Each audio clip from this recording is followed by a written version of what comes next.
And now a little story from the Appleseed. I was always a good student as a kid, but I was not a big reader. But everyone in my family was. My mother, my brothers, my dad reading in both languages. My brothers both read what they had to read in school, but they also read what they wanted to read. I didn't want to read anything. When I was in 7th grade, my brother in 6th grade was reading Stephen King. There were these horror books with these horror images, and it was scary to look at them. And then one day, I opened the book, and I read it cover to cover. The first book that I ever read cover to cover also gave me nightmares all night.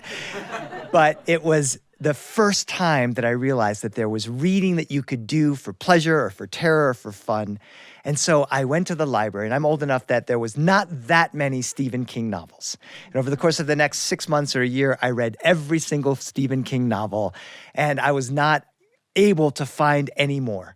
I said, Mom, I've read the last Stephen King novel. She says, oh, honey, that's great. You've been reading a lot. I said, no, but there's no more Stephen King novels. She says, well, honey, there are other books in the library. I'm like, they're not going to be as good as Stephen King. She's probably not as good as Stephen King novels, but I guarantee you there's probably a good book there. I'm like, Mom, what should I read?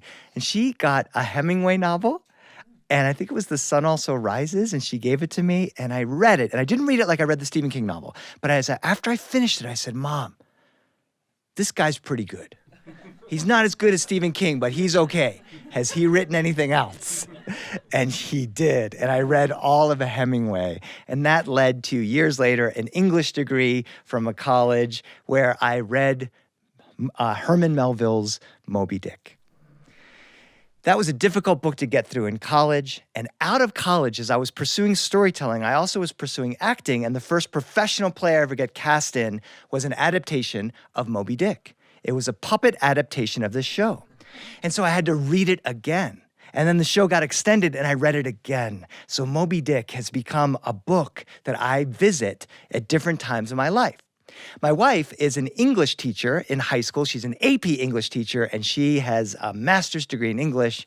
And somehow, being an AP English teacher with a master's in English, she never got around to reading Moby Dick.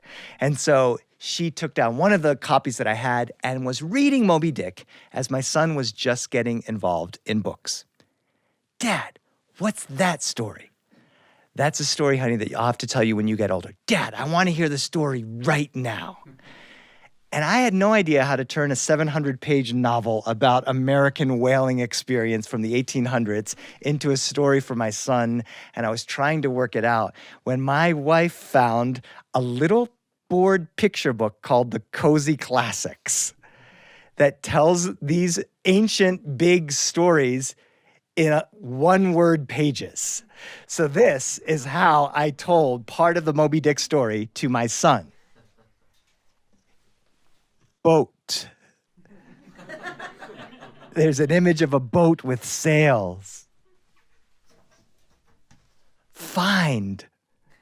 There's a sailor in the crow's nest looking for a whale.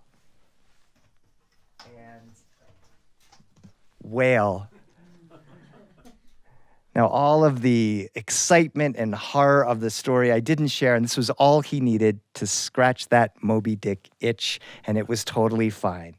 And then, years later, I'm going along, and my wife was talking to her high school students just a couple of months ago, and she said, who has read Moby Dick? And one hand went up, only one kid. It's a tough book to read in high school. And she said, my husband loves that book. He's read it many times. And a week later, I had a 4-page handwritten note from a modern teenager wanting to discuss Moby Dick.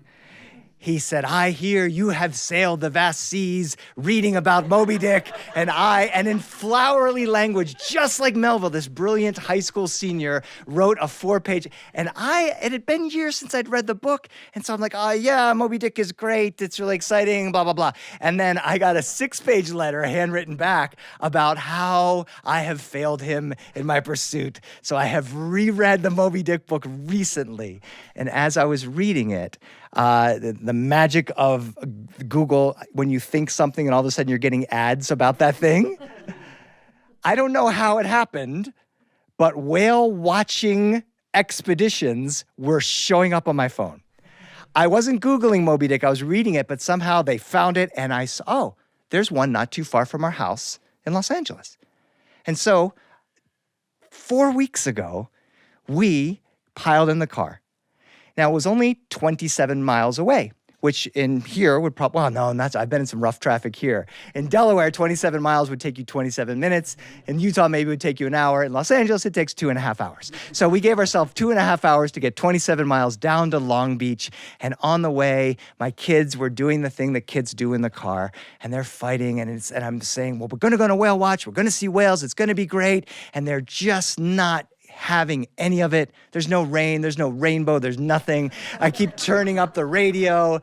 We have, for better or for worse, are a no screen in the car family because of being storytelling. None of the stories are working, and it's just a disaster. It's a bad, bad thing. We finally get to the parking lot. Now we're just barely on time for the boat. The boat is going to leave. The tickets are $50 each, and we're rushing, and the kids don't want to put on sunscreen, and they don't want to put on their hat, and they don't want to put on their sunglasses, and it's becoming one of those maybe mistakes, one of the reasons why I'm not the number one dad. And my wife is telling me, just breathe. I'm just trying to breathe, and just get on the boat. And we get over there, and we're in line, and finally, just as they're closing the rope, we get onto the boat. And the first thing the guy says on the loudspeaker of the boat is, we can't guarantee a whale sighting, but it's going to be a fun boat ride. And both of my kids just have one of those epic meltdowns. It's just bad. And they're just clomping around, and I'm facing. And then we try to there's no seats on the boat. All the seats, there's these beautiful, loungy, awesome seats, like these couches back here. And they were just, and then we had to stand at the rail in front of the boat.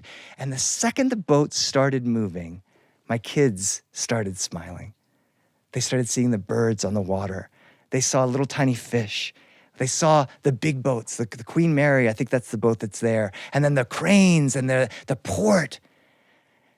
And we're on the water before the brakes, just moving slowly. My kid's happy. It's all worth it. Then we hit the brakes and the waves start moving. And both of my kids, because we didn't have a seat and we were late, are in the very front, the bow of that boat, moving with the waves. And for 30 minutes, we had those 30 magical moments as a family, discovering the ocean for the first time, watching it. And the woman is trying to figure out what's going on, and may not be whales, but it's beautiful and it's all good. And then she says, we heard that there's a whale somewhere, and they go, but there's no whale. And now I turn to my children and I say, you know what? Maybe we're not going to see a whale today. When all of a sudden the woman says, 12 o'clock. And way in the distance, miles away, there's a little tiny, tiny mist on the ocean. And my son goes, there she blows!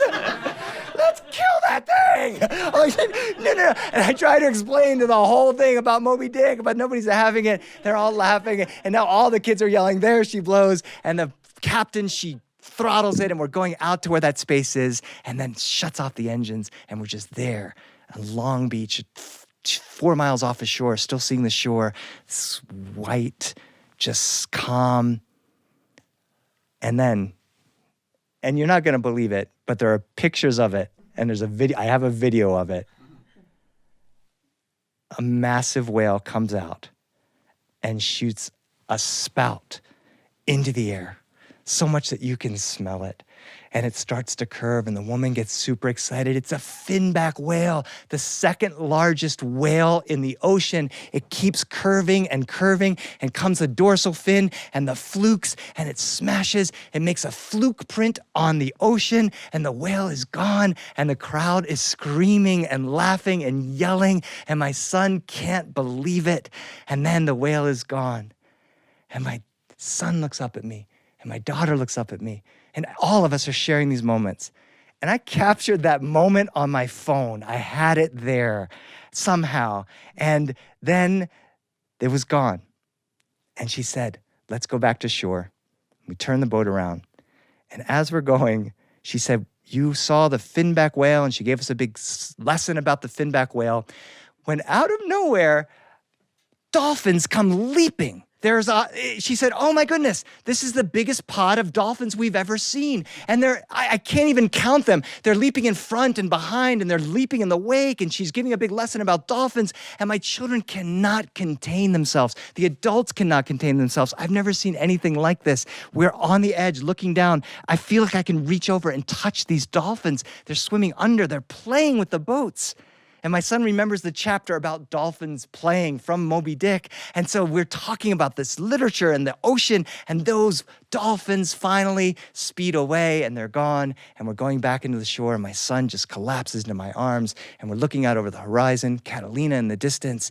And he looks up at me and says, Dad, that was amazing. I said, I know it was. He said, Dad, you're the second best dad in the world. That's pretty good, son. That's great. Thank you. If you want to be the first best dad in the world, when we get on shore, you'll take me to Target and buy me some Pokemon cards. And I looked out at where the pod disappeared and Catalina in the distance, and I said, you know, son, I'm okay being the second best dad in the world. And that is the story, the second best dad in the world. Thanks for joining us for a little story from the Appleseed.